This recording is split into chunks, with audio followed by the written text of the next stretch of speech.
A plumber charges a service fee of $40 plus $25 per hour for labor. So it's $40 plus $25 per hour.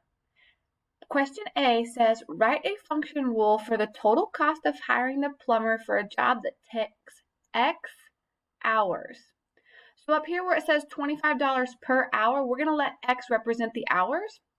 So when we write this, it would be $40 plus $25 per hour, or times X.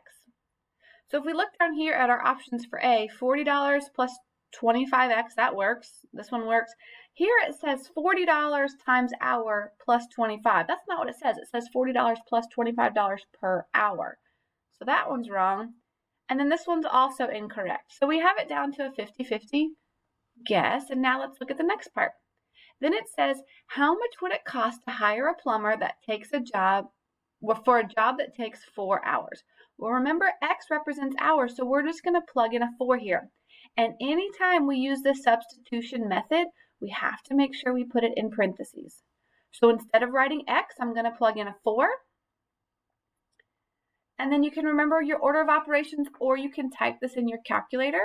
The calculator will do the order of operations for you. But if you're doing it by hand, you would need to do 25 times 4 first.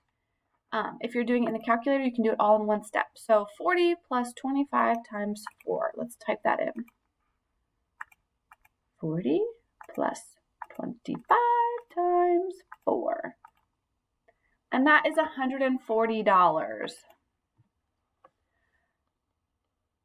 So if we look back at our answer options, this is the correct answer. It's not 185.